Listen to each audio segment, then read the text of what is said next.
வணக்கம். அனைத்திந்திய அண்ணா திராவிட முன்னேற்றக் கழகத்தில் பல குழப்பங்கள் தான் நாளுக்கு நாள் அதிகமாகிக் கொண்டிருக்கிறது.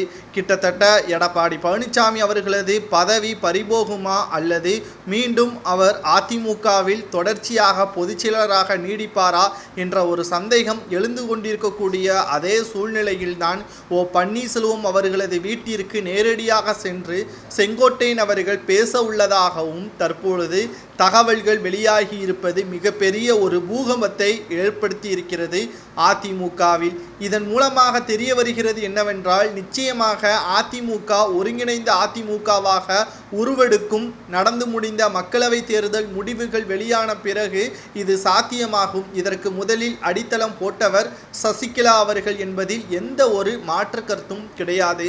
அவர்தான் சொன்னார், 2026 ஒருங்கிணைந்த அதிமுகவோடு தான் நாங்கள் தேர்தலை சந்திப்போம் என்று சசிகலா அவர்கள் கூறியதும் தற்பொழுது அதிமுகவில் நடந்து கொண்டிருப்பதும் சரியாகத்தான் இருக்கிறது. பன்னீர்செல்வம் அவர்களது வீட்டிற்கு சென்று செங்கோட்டையன் அவர்கள் பேச்சுவார்த்தை மட்டும் நடத்திவிட்டால் அனைத்தும் சாதகமாக முடிந்துவிடும். எடப்பாடி பழனிசாமி அவர்கள் பொதுச்செயலாளர் பதவியிலிருந்து நீக்குவதோடு மட்டுமல்ல, எதிர்க்கட்சி தலைவர் பதவியில் இருந்தும் பறிக்கப்படுவார்.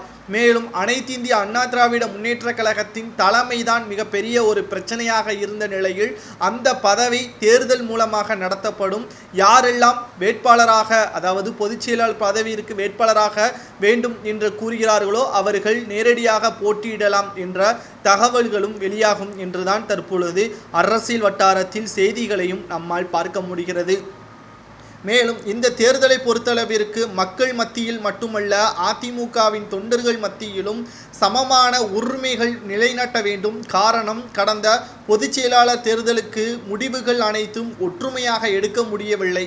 பன்னீர்செல்வம் அவர்கள் தேர்தலில் போட்டியிடக்கூடாது என்பதற்காக எடப்பாடி பழனிசாமி அவர்கள் பல்வேறு சதி திட்டங்களையும் தீட்டியுள்ளார். இந்த சூழ்நிலையில்தான் பன்னீர்செல்வம் அவர்கள் வீட்டிற்கு செங்கோட்டையன் அவர்கள் சென்று ஆதரவுகளை கிடைக்குமேயானால் 2026 சட்டமன்ற தேர்தலில் அதிமுக வெற்றியடைவது உறுதிதான். அதில் துளி அளவு கூட சந்தேகம் கிடையாது. சரி, தற்பொழுது ஓபிஎஸ் அவர்கள் பாஜகவுடன் கூட்டணி வைத்திருக்கிறார். ஓபிஎஸ் அவர்கள் அதிமுகவில் மீண்டும் இணைந்து விட்டால் பாஜகவும் அதிமுகவில் மீண்டும் இணைந்து விடுமா?